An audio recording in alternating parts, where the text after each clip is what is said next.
and blessings, collective. It's your girl Hadida coming to you again from this red tent. In this video, we're going to be talking about the full moon that is happening on the 27th and what you can do to get the most out of it. So let's jump into it.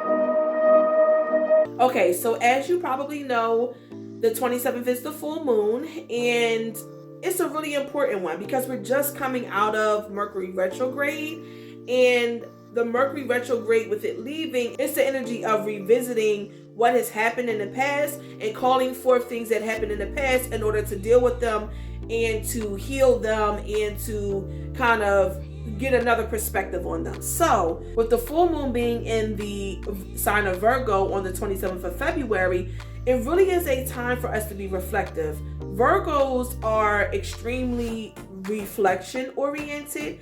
They are really, really good at going within, reflecting on what they don't like, what's going on in their life that they feel like they need to change, and then creating an action plan. And when they come out of this dormant, hermit, closed in kind of mode that they go into, they come back enlightened and they come back full of life to get ready to do what they got to do to make something else be stable and to be secure in their lives. Virgos are very detail oriented when it comes to making plans in order to achieve something. So in this full moon, you may begin to be feeling this energy of kind of getting my house in order. I know for me personally, like during the last week of the Mercury retrograde, I was like, man, I'm feeling an intense need to get my house together, clean up, deep cleaning, spiritual cleaning,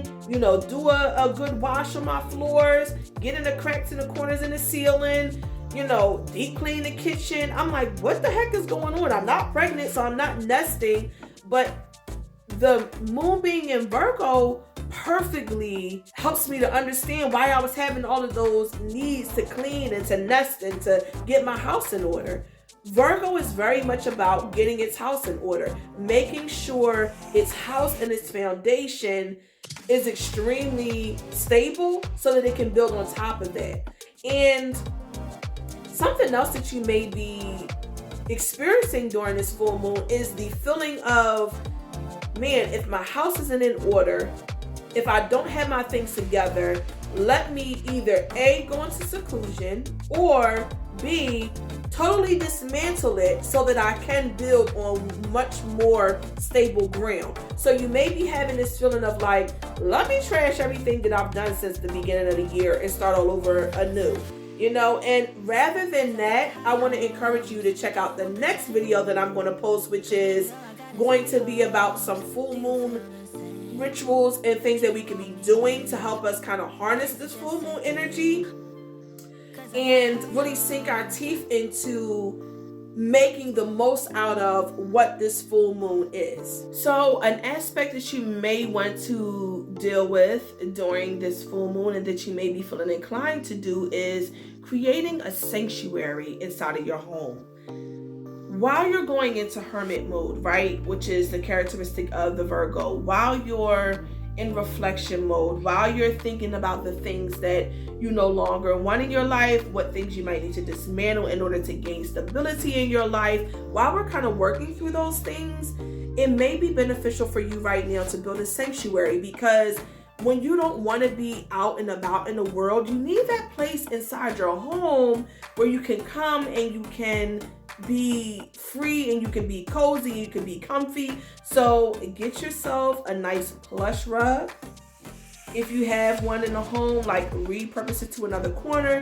Get you some really cozy pillows. Get yourself a nice cozy fluffy blanket. Get yourself some candles, some incense, and just make yourself a teeny weeny little sanctuary, maybe in the corner of your bedroom, maybe in a space that you don't mind kind of altering for the moment. Bring some fresh flowers, and really make it that goddess sanctuary, because what it's going to do is it's going to help you be able to go into reflection more. You know, when you're comfy and when you're cozy, it really helps you to not have your mind focused on a whole bunch of outside stuff. It really helps you to be inward, you know, and feel the energy of the Virgo. And that Virgo energy is that hermit and reflection mode, in order to become enlightened. So that's one tip that I wanted to give you guys during this full moon, and to really help you be able to figure out how we can harness this full moon energy. So in addition to the moon being in Virgo, Venus is entering into the sign of Pisces on February 25th. And since Venus rules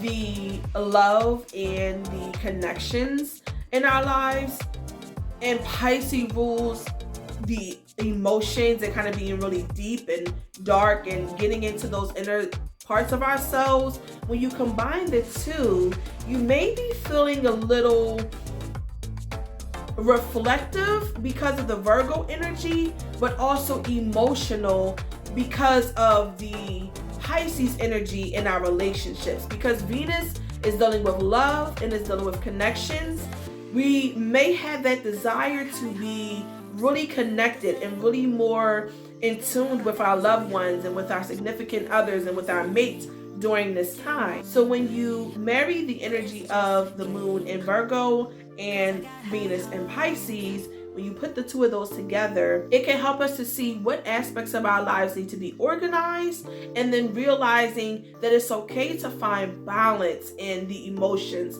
So Virgo is very earthy energy. It's the energy of, I have to have these things done and these things stabilized in my life, and I need this plan to be fully in place and for me to be executing this plan. And then that energy of Pisces is that energy of emotion, right? And so it's finding the balance of the two. Pisces are also very reflective because they have that very watery, deep sea diving kind of energy, and that deep, dark black part of the ocean. That's where the Pisces fish lives. So both of those signs are very reflective, and it's kind of learning that balance between emotion and reflectiveness, and learning about myself, things that I don't like, and going inward with the emotions and the reflectiveness and the stability of Virgo. And I think that this moon is really going to teach us that it's not just okay to have everything together. It's also okay to not have everything together, to be real and to be vulnerable, and to cry if I need to cry, and laugh if I need to laugh, and seek guidance with conversations with others around me, and find that safe space and go into that space. It's okay to be reflective, and specifically as women, you know, it's okay to be that. We don't have to be made to constantly be doing something. We don't have to be worried about how can I hurry up and achieve this all of the time. It's okay to just be. So if you have the time and if you have the capabilities, create that sacred space for yourself inside your home that you can go to, and that you can take these next 3 days of the full moon to reflect, to go inward, to go deep within, and to really start to unlock and think about those different aspects of yourself that you may not be that happy with, some traits of yourself that you want to get rid of, and to realize some ways that we can stop bottling up our emotions, but in fact be free with them, be open with them, and to help heal them, so that those things that we aren't happy with don't turn into diseases in the body as far as energetically, and then manifest themselves as full-blown physical diseases within our lives. I hope that you guys enjoyed this video. Please stay tuned, because I will be uploading some more over the next 3 days, dealing with the full moon energy, really figuring out how we can harness this energy of the Virgo full moon and make it really mean something in our lives and bring purpose to our lives in this path that we are walking as family and as women here in this red tent. I love you guys. If you have not already, please do not forget to subscribe to the channel, Give this video a thumbs up if you liked it. Don't forget to share it with other women that you may think may find this helpful. And I want to say peace.